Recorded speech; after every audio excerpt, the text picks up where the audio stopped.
উচ্চশিক্ষায় চায়নাতে কিভাবে একটি ফুল ফ্রি স্কলারশিপ পেতে পারেন। আজকে এই ভিডিওর মাধ্যমে এই বিষয়টা নিয়ে আলোচনা করব। আমরা অনেকেই চায়নাতে উচ্চশিক্ষার জন্য যাই। যেহেতু আমরা চায়নাতে উচ্চশিক্ষার জন্য যাই, আমাদের মেইন টার্গেট থাকে একটা ভালো স্কলারশিপ বলতে ফুল ফ্রি স্কলারশিপ। কারণ অনেকের ধারণা থাকে যেহেতু চায়নায় যাচ্ছি, তাহলে যদি ভালো স্কলারশিপই না পাই তাহলে আর চায়না যেয়ে কী লাভ, অন্য কোনো কান্ট্রিতে যাব। বিষয়টা আসলে ওই রকম না। আমরা অনেক সময় অনেক কিছুকে ছোট করে দেখি, বড় করে দেখি, এটা হচ্ছে আমাদের মেইন ফ্যাক্ট। বাট যেটাই হোক না কেন, আপনি যেহেতু ফুল ফির জন্যই আবেদন করবেন, চায়নাতে যাবেন, তো আপনাকে অবশ্যই সেটা রিকোয়ারমেন্ট ফিল আপ করতে হবে। কারণ আপনি চাইলেন আর বিষয়টা হয়ে গেল, এরকম না। আমি অনেক ভিডিওতে এইসব বিষয় নিয়ে আলোচনা করেছি। আজকে টোটালি এই বিষয়টা নিয়ে আলোচনা করব যে কীভাবে আপনি একটা ফুল ফি স্কলারশিপ পেতে পারেন চায়নাতে উচ্চশিক্ষার জন্য। আসেন প্রথমেই জেনে নিই যে বিষয়টা আপনাকে অবশ্যই ফলো করতে হবে, সেটা হচ্ছে সঠিক টাইমলাইন। আপনি হচ্ছে চায়নাতে যে ফুল ফি স্কলারশিপ বা স্কলারশিপগুলো প্রোভাইড করা হয়, সেগুলোর একটা নির্দিষ্ট মাপকাঠি রয়েছে এবং একটা সিস্টেম রয়েছে। সেই সিস্টেমের মাধ্যমে এগুলো প্রোভাইড করা হয়। সেই সিস্টেমটা কি, আমরা সবাই জানি যে গভর্নমেন্ট একটা ফান্ড ইউনিভার্সিটিতে প্রোভাইড করে, ইউনিভার্সিটি সেটাকে একটা নির্দিষ্ট পরিমাপে ভাগ করে দেন হচ্ছে প্রত্যেকটা স্টুডেন্টকে সেটা প্রোভাইড করে। যেহেতু চায়নাতে ডেডলাইন শুরু হয়ে যাওয়ার পর থেকে অ্যাপ্লিকেশন করা যায় এবং ডেডলাইন যেই পর্যন্ত সেই পর্যন্ত অ্যাপ্লাই চলে। বাট আমাদের সিস্টেমটা এরকম না যে আমরা প্রথম থেকে অ্যাপ্লিকেশন করব এবং শেষ পর্যন্ত সেগুলো সব একসাথে জমা হবে, তারপর জাস্টিফাই হবে, এরপর স্কলারশিপটা আসবে, এরকমটা না। আমি অ্যাপ্লাই করতেছি, আমারটা জাস্টিফাই হচ্ছে এবং আমার সেই রেজাল্টের উপরে ডিপেন্ড করে বা যে রিকোয়ার আছে তার উপরে ডিপেন্ড করে ইউনিভার্সিটি আমাকে স্কলারশিপটা প্রোভাইড করে। এতে করে হয় কি, আমি যদি সঠিক সময়ে অ্যাপ্লিকেশন না করতে পারি, আমার অনেক রেজাল্ট ভালো, আমার অনেক হচ্ছে কারিকুলাম অ্যাক্টিভিটিস রয়েছে, আমার হচ্ছে ইংলিশ প্রফিসিয়েন্সির একটা ভালো স্কোর রয়েছে, তারপরেও কোনো লাভ নেই যদি সেটা সঠিক সময়ে না হয়। কারণ স্কলারশিপ তখন শেষ হয়ে যায়, ফান্ডগুলো শেষ হয়ে যায়, তখন আর ভালো স্কলারশিপ পাওয়া যায় না। ফুল ফি স্কলারশিপ পেতে হলে এটা হচ্ছে প্রথম শর্ত যে আপনাকে সঠিক সময়ে উপযুক্ত সময়ে অ্যাপ্লাই করতে হবে। যত আর্লি আপনি অ্যাপ্লাই করবেন তত আপনার জন্য বেস্ট হবে। এরপরে যদি বলি, যেটা আপনাকে মাথায় রাখতে হবে যে আপনি যখনই অ্যাপ্লাই করতে যাচ্ছেন, অ্যাপ্লাইয়ের প্রথম শর্তই হচ্ছে অল ডকুমেন্টস আপনাকে সেটা সাবমিট করতে হবে। তো ডকুমেন্টসটাও যদি আপনার রেডি না থাকে, তাহলে আপনি তো সেই সময়টা পাচ্ছেন না যেই সময়টাতে আপনার অ্যাপ্লাই করা দরকার। দেখা যাচ্ছে আপনি ডিসিশন নিচ্ছেন একটু লেট করে, তখনও হয়তো ফুল ফি পাওয়ার চান্স রয়েছে, বাট এখন অ্যাপ্লাই করতে যায় দেখতেছেন আপনার ডকুমেন্টস নাই। সো আপনি ডকুমেন্টসের পিছনে ঘুরতেছেন, আপনি স্কুলে যাচ্ছেন, কলেজে যাচ্ছেন, এইটা মেক করতেছেন, ওইটা মেক করতেছেন, পুলিশ করার জন্য এক সপ্তাহ বসে আছেন, পাসপোর্ট করার জন্য হচ্ছে নর্মালি 15-20 দিন বসে আছেন।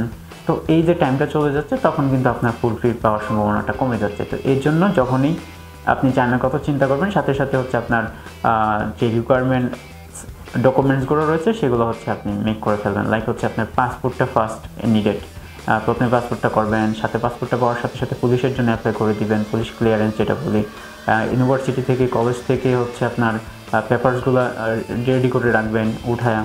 দেন এই অন্যান্য যে জিনিস আছে, লাইক হচ্ছে আপনার ইংলিশ প্রফিসিয়েন্সির যে সার্টিফিকেটগুলো আছে সেগুলো মেক করে রাখবেন। কেউ যদি প্রিপারেশন নিয়ে থাকে আইএলটিএস দেওয়ার জন্য, সেটা দিয়ে ফেলবেন। স্কোরটা চলে আসলে আপনার একটা সার্টিফিকেট চলে আসবে। এই ওভারঅল বিষয়গুলো হচ্ছে মেক করে রাখবেন এবং যার মাধ্যমে কাজটা করাচ্ছেন অবশ্যই নির্বাচন করবেন ভালো একজন, কেউ যাদের অভিজ্ঞতা রয়েছে, অনেকদিন যাবৎ কাজ করতেছে এবং যাদের সাকসেস রেট অনেক ভালো, তাদের মাধ্যমে তাদেরকে নির্বাচন করবেন, তাদের মাধ্যমে কাজটা করার চেষ্টা করবেন। এতে করে কি হেল্প হবে, কোন কোন ডকুমেন্টসগুলো আপনার লাগবে ওনারা একটা গাইড করবে, কখন লাগতেছে, এবং এই বিষয়গুলোতে ওনারা আপনাকে হেল্প করতে পারবে। তো আপনার জন্য ইজি হবে এবং আপনাকে ওনারা হচ্ছে আপনার স্কলারশিপ সম্বন্ধে জানাইতে পারবে, ইউনিভার্সিটি সম্বন্ধে জানাইতে পারবে, আপনি নিজে একটা ডিসিশন নিতে পারবেন। তো যেটা হবে, আপনার জার্নিটা খুব স্মুথ হবে। তো এর জন্য আমি সবসময় বলি, দেখে শুনে একজন ভালো এক্সপার্টি যারা হচ্ছে ভালোভাবে কাজ করতে পারে বা করতেছে, তাদের মাধ্যমে আপনার কাজটা করাবেন। আমি সবসময় বলি যে বিষয়টা, সেটা হচ্ছে আপনার যোগ্যতা, এলিজিবিলিটি, সেটা খুবই দরকার। আপনি গুগলে যাচ্ছেন, সার্চ করতেছেন টপ 10 ইউনিভার্সিটি ইন চায়না, চলে আসতেছে আপনার হচ্ছে সিংহুয়া, পেকিং, ফুদান, বেইজিং, নর্মাল থেকে শুরু করে যে টপ ইউনিভার্সিটিগুলো আছে সেগুলো চলে আসতেছে। তো আপনি কিছু জানেন না, বুঝেন না, আপনি ওইটা ধরে বসে আছেন, এরকমটা করার দরকার নেই। আপনি কারোর সাথে কথা বলেন, কোনো কনসালটেন্টের কাছে যান যারা কাজ করে, বা কেউ যারা আছে, বা গুগলকে জিজ্ঞাসা করেন, ওরা আপনাকে হেল্প করবে। আপনি খুব হচ্ছে সূক্ষ্মভাবে নির্বাচন করবেন যে আপনার রেজাল্ট কী আছে, আপনার এলিজিবিলিটি কী আছে, আপনার স্টাডি করার ক্ষমতা কী আছে, রিসার্চ পারপাস কী আছে, এইগুলোর উপর বেসিস করে আপনি একটা যেরকম আপনার সাথে যায় ওইভাবে হচ্ছে একটা ইউনিভার্সিটি নির্বাচন করবেন এবং ওই ইউনিভার্সিটি আপনাকে কি স্কলারশিপ দিচ্ছে সেটা নির্বাচন করবেন। এতে করে যেটা হয়, আপনি একটা স্কলারশিপ পাওয়ার সম্ভাবনাও থাকতেছে এবং সঠিক সময়ে সঠিকভাবে একটা ইউনিভার্সিটি আপনি হচ্ছে সিলেক্ট করতে পারতেছেন। আরও একটা বিষয় বলবো, যেটা হচ্ছে সাবজেক্ট। আমরা অনেক সময় সাবজেক্টের জন্য ভালো স্কলারশিপ পাই না। যে আমরা হচ্ছে হিউম্যানিটিস থেকে পড়াশোনা করছি, আমরা স্টাডি ব্যাকগ্রাউন্ড, বাট এখন আমাদের হচ্ছে বিজনেস ব্যাকগ্রাউন্ড, এখন আমরা হচ্ছে ইঞ্জিনিয়ারিংয়ে চলে যেতে চাইতেছি। আমাদের যে একটা দোটানা থাকে, অথবা আমাদের হচ্ছে সায়েন্সের ব্যাকগ্রাউন্ড, এখন আমরা বিজনেসে যাইতে চাচ্ছি।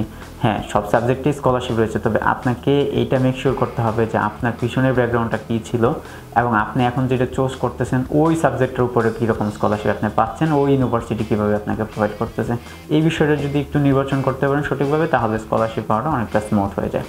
আর লাস্টে যে বিষয়টা বলবো আমি, আপনাকে অবশ্যই ইন্টারভিউ বা হচ্ছে ইউনিভার্সিটি এন্ট্রান্স এক্সাম যেটা রয়েছে সেটা আপনাকে অবশ্যই ভালোভাবে প্রিপেয়ার করতে হবে, কারণ আপনি সব সঠিক সময় অ্যাপ্লাই করলেন, ইউনিভার্সিটিতে আপনার সঠিক পেপারসগুলো প্রোভাইড করলেন, দেন হচ্ছে আপনি সাবজেক্ট চুজ করলেন, ইউনিভার্সিটি চুজ করলেন, সব ঠিক আছে। দেন হচ্ছে ইউনিভার্সিটি আপনাকে এখন কল করছে যে আপনাকে ইন্টারভিউ দিতে হবে, এন্ট্রান্স এক্সাম দিতে হবে। তো সেইখানে যে যদি আপনি প্রুভ না করতে পারেন, আপনাকে কথাই না বলতে পারেন, তারা কি অ্যান্সার করতেছে সেটা, তারা কি কোয়েশ্চেন করতেছে সেটা বুঝতেছেন না, আপনি কি অ্যান্সার দিচ্ছেন বুঝতে পারতেছেন না, বা তারা বুঝতেছে না, তো সেই ক্ষেত্রে কিন্তু আপনাকে তখন এই স্কলারশিপগুলো প্রোভাইড করা হবে না। কারণ এখন আমরা জানি এই এখনকার যে মুভমেন্ট আসছে, এখন কিন্তু ম্যাক্সিমাম ফুল ফি স্কলারশিপগুলোই কিন্তু এন্ট্রান্স এক্সামের মাধ্যমে ইউনিভার্সিটি সিলেক্ট করতেছে এবং চুজ করতেছে যে কাদেরকে ভালো একটা ফুল ফি স্কলারশিপ দিবে। তো এটা যদি আগে থেকে প্রিপারেশন নিয়ে থাকতে পারেন, প্রিপেয়ার হয়ে থাকতে পারেন, তাহলে আপনার একটা ভালো স্কলারশিপ আশা করা যায়। আশা করা যাচ্ছে যে এই যে ভিডিওর মাধ্যমে যে টুকটাক বিষয়গুলো নিয়ে আলোচনা করলাম, এর বাইরেও অনেক বিষয় রয়েছে।